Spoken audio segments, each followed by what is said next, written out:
Dear viewers, Assalamu alaikum. Welcome to my Easy Teaching Home YouTube channel. I hope you all are fit and fine and you are practicing English grammar every day. I'm Salman Hussain Russell, Assistant Teacher of Mahamaya Hanafi high school. আজকে আমরা যে বিষয়টা জানার চেষ্টা করব সেটা হচ্ছে tag question. Specially অনেক শিক্ষা প্রতিষ্ঠানে এই ট্যাগ কোশ্চেন বিষয়টা অনেকভাবে শেখানোর চেষ্টা করছে এবং অনেক ইউটিউব চ্যানেলেও ট্যাগ কোশ্চেন রিলেটেড অনেক ভিডিও রয়েছে। তো আজকে আমি একটা ডিফারেন্ট ওয়েতে ট্যাগ কোশ্চেন বিষয়টা বোঝানোর চেষ্টা করব। আশা করি আপনারা যদি ভিডিওটি স্কিপ না করে একদম শেষ পর্যন্ত দেখতে থাকেন তাহলে খুব ইজিলি ট্যাগ কোশ্চেন রিলেটেড আর কোনো ঝামেলায় পড়তে হবে না।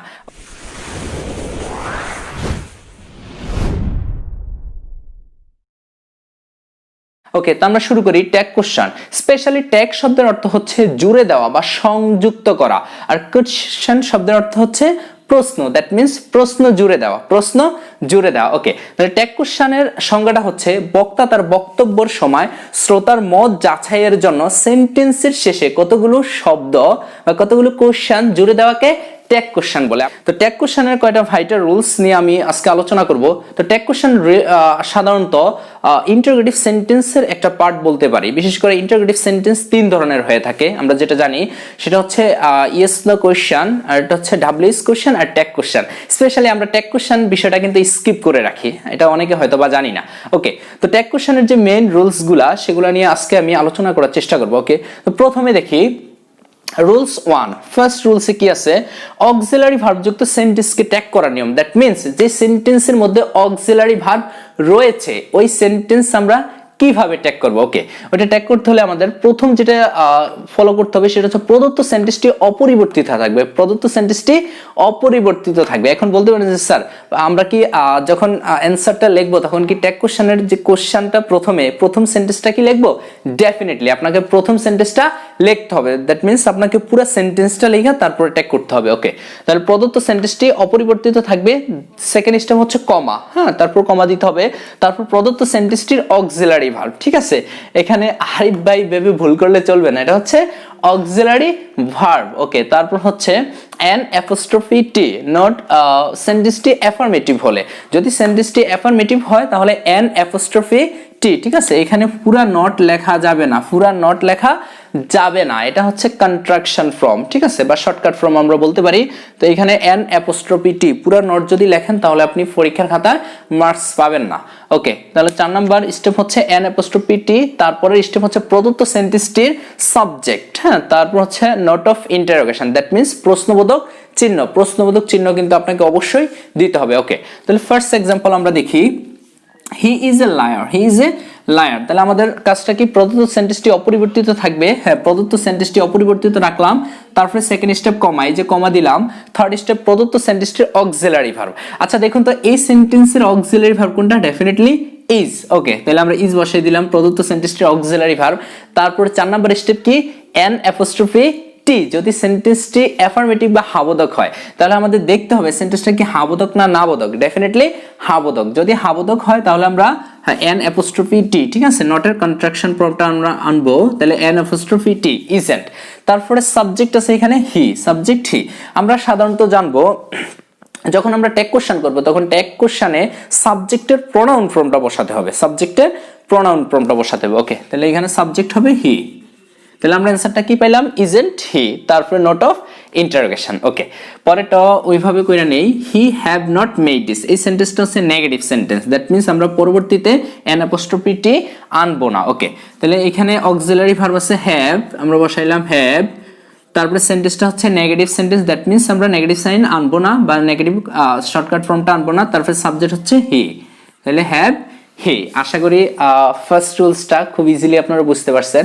এবার আসি second rules, auxiliary verb in সেন্টেন্সকে ট্যাগ করার নিয়ম। যে সেন্টেন্সের মধ্যে অক্সিলারি ভার্ব থাকবে না ওইটা আমরা কিভাবে ট্যাগ করব? ওইটা ট্যাগ করার ক্ষেত্রে যেটা ফলো করতে হবে সেটা হচ্ছে যদি সেন্টেন্সটি প্রেজেন্ট টেন্স হয়, যদি সেন্টেন্সটি প্রেজেন্ট টেন্স হয় তাহলে আমরা ডু অথবা ডাজ বসাবো। আর যদি সেন্টেন্সটি ফার্স্ট টেন্স হয় তাহলে আমরা চোখ বন্ধ করে ডিড বসিয়ে দিব। যদি সেন্টেন্সটি প্রেজেন্ট টেন্স হয় তাহলে কি বসাবো? ডু অথবা ডাজ। আর যদি সেন্টেন্সটি ফার্স্ট টেন্স হয় তাহলে ডিড বসিয়ে দিব। ওকে, আমরা প্রথম এক্সাম্পলটা দেখি, he goes to school he goes to school. আচ্ছা, এই সেন্টেন্সের মধ্যে আমাদের অক্সিলারি ভার্ব নাই। যদি অক্সিলারি ভার্ব না থাকে তাহলে দেখতে হবে সেন্টেন্সটা কোন টেন্সের মধ্যে আছে। ডেফিনেটলি সেন্টেন্সটা প্রেজেন্ট টেন্সের মধ্যে আছে। দ্যাট মিন্স হচ্ছে গোজ হচ্ছে ভার্বের প্রেজেন্ট ফর্ম। যদি প্রেজেন্ট টেন্সের মধ্যে থাকে তাহলে আমরা ডো বসাবো অথবা ডাজ বসবো। ঠিক আছে, থার্ড পারসন সিঙ্গুলার নাম্বার হলে ডাজ বসাবো আর না হলে ডো বসাবো। ওকে, তাহলে আমরা এখানে কি বসাইতে পারি? এখানে বসাইতে পারি আমরা ডাজ, যেহেতু third person singular number does. তারপরে দেখি সেন্টেন্সটা অ্যাফার্মেটিভ না নেগেটিভ। ডেফিনেটলি অ্যাফার্মেটিভ, তাহলে আমরা নেগেটিভ সাইন আনবো। তাহলে ডাজন্ট, তারপরে সাবজেক্ট আছে এখানে হি, ডাজন্ট হি, তারপর নোট অফ ইন্টারোগেশন। তাহলে অ্যানসারটা কি হবে? ডাজন্ট হি, ডাজন্ট হি। ওকে, তারপরে আসি 2 নাম্বারটা, Rahim works hard to prosper in life. Rahim works hard to prosper in life. আচ্ছা, এই সেন্টেন্সের মধ্যে আমাদের অক্সিলারি ভার্ব নাই। যদি না থাকে তাহলে প্রেজেন্ট টেন্সে ডো, ডাজ, ফার্স্ট টেন্সে ডিড। ওকে, এবার দেখতে হবে এটা কোন টেন্সের মধ্যে আছে। যেহেতু ওয়ার্কস ভার্বের present form, that means present টেন্সের মধ্যে আছে। যদি প্রেজেন্ট টেন্সের মধ্যে থাকে তাহলে আমরা কি বসাবো? ডো অথবা does. Third person singular number হলে হবে ডাজ, ডাজ। তারপরে সেন্টেন্সটা হচ্ছে অ্যাফার্মেটিভ, তাহলে আমরা নেগেটিভের কন্ট্রাকশন ফর্মটা আনি। হ্যাঁ, ডাজন্ট, তারপর হচ্ছে সাবজেক্ট রহিম। আমি একটু আগে বলছিলাম যে সাবজেক্টে যখন আমরা ট্যাগ কোশ্চেন করব, হ্যাঁ, তখন সাবজেক্টের প্রোনাউন ফর্মটা হয়ে যাবে। তাহলে রহিমের প্রোনাউন ফর্মটা হয়ে যাবে হি। যেহেতু উনি পুরুষ এই জন্য হি হয়ে গেছে। যদি মহিলা হইতো তাহলে কি হইতো? শি হইতো। ওকে, এবার আসি রুলস 3, শিশু ইতর প্রাণী। শিশু ইতর প্রাণী এবং বস্তুবাচক সাবজেক্ট হলে ট্যাগ কোশ্চেন করার সময় সাবজেক্ট ইট বসবে। যদি শিশু ইতর প্রাণী এবং বস্তুবাচক সাবজেক্ট হয় তাহলে ট্যাগ কোশ্চেন করার সময় সাবজেক্ট ইট বসবে। ওকে, আমরা এক্সাম্পলগুলো দেখি। First one, the baby is crying for its mother. The baby is crying for its mother. Okay, তাহলে এই সেন্টেন্সের মধ্যে দেখি তো অক্সিলারি ভার্ব আছে নি? আছে। তাহলে অক্সিলারি ভার্বটা আমরা আগে বসিয়ে দেই ইজ।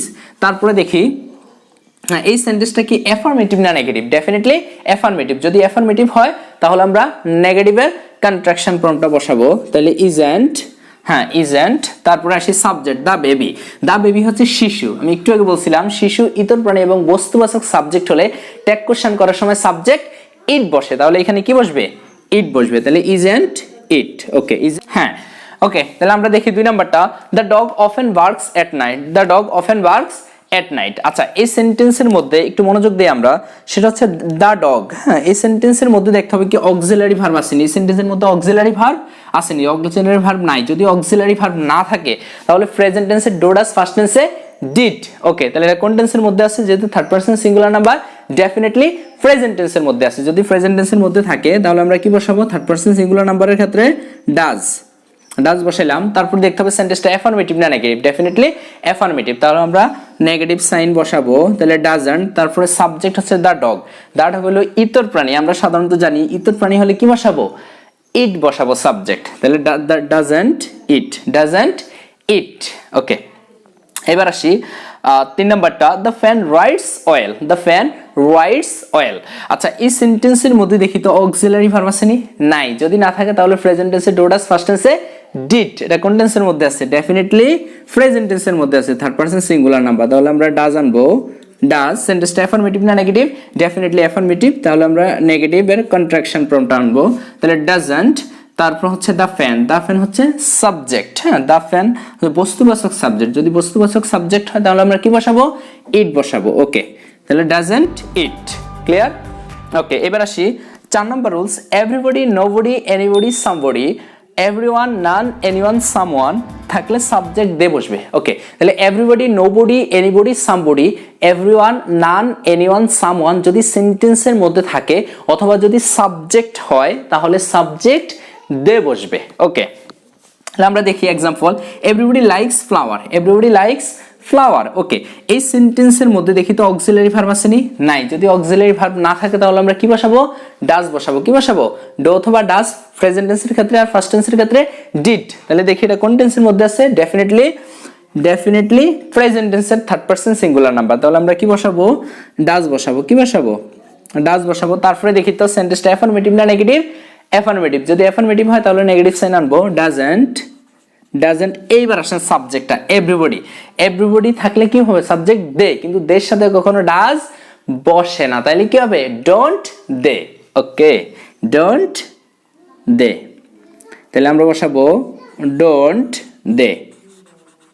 ওকে, তাহলে অ্যান্সারটা কি হবে? Don't they. এবার আসি 2 নাম্বারটা, none can help us, none can help us. আচ্ছা এই সেন্টেন্সের মধ্যে অক্সিলারি ভার্ব আছে, ওকে অক্সিলারি ভার্ব হচ্ছে ক্যান, তাহলে ক্যান সেন্টেন্সটা দেখি অ্যাফার্মেটিভ না নেগেটিভ, ডেফিনেটলি নেগেটিভ, কারণ এখানে প্রথমেই নো আছে, হ্যাঁ নেগেটিভ হলে আমরা নেগেটিভ আর শর্টকাট ফর্মটা নিব না, তারপর হচ্ছে নান, নানের সাবজেক্টিভ ফর্ম কি বসাবো আমরা, দে বসাবো, ওকে দে। তাহলে অ্যান্সারটা কি হবে, none can help us can they, can they, okay. এবার আসি 5 নাম্বার রুলসটা, ইম্পারেটিভ সেন্টেন্স হলে ট্যাগ কোশ্চেন করার সময় উইল ইউ অথবা ওন্ট ইউ। ইম্পারেটিভ সেন্টেন্স বুঝার বা ইম্পারেটিভ সেন্টেন্স চেনার একটা সংক্ষিপ্ত উপায় হচ্ছে, মানে শর্টকাট একটা উপায় হচ্ছে, প্রথমে ভার্ব থাকবে তারপর অবজেক্ট থাকবে, প্রথমে ভার্ব থাকবে তারপর অবজেক্ট থাকবে, ওকে। দ্যাট মিন্স প্রথমে ভার্ব দিয়ে শুরু হবে ইম্পারেটিভ সেন্টেন্সে, ওকে। তাহলে ইম্পারেটিভ সেন্টেন্স হলে ট্যাগ কোশ্চেন করার সময় উইল ইউ অথবা ওন্ট ইউ বসবে, আমরা জাস্ট উইল ইউ বসিয়ে দিব নতুবা ওন্ট ইউ বসিয়ে দিব। দেখি আমরা help the poor, help the poor, তাহলে এখানে কি বসবে, উইল ইউ বসে, চোখ বন্ধ করে আমরা উইল ইউ বসিয়ে দিব, উইল ইউ, তারপর never tell a lie, will you, will you, okay.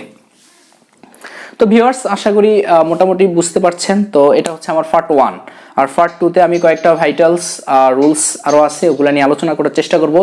তো guys just press that like button and share this video with your friends if you think that this video are really helping you. যদি আপনি মনে করেন যে এই ভিডিওটি আপনার কাছে বিন্দুমাত্র হলেও উপকারে আসছে, তাহলে জাস্ট একটা লাইক করবেন এবং বন্ধুদেরকে শেয়ার করে দিবেন, ওকে। So I wish you all the best, and I wish all the best for your learning grammar journey. Take care of yourself and take care of your family. Allah Hafiz.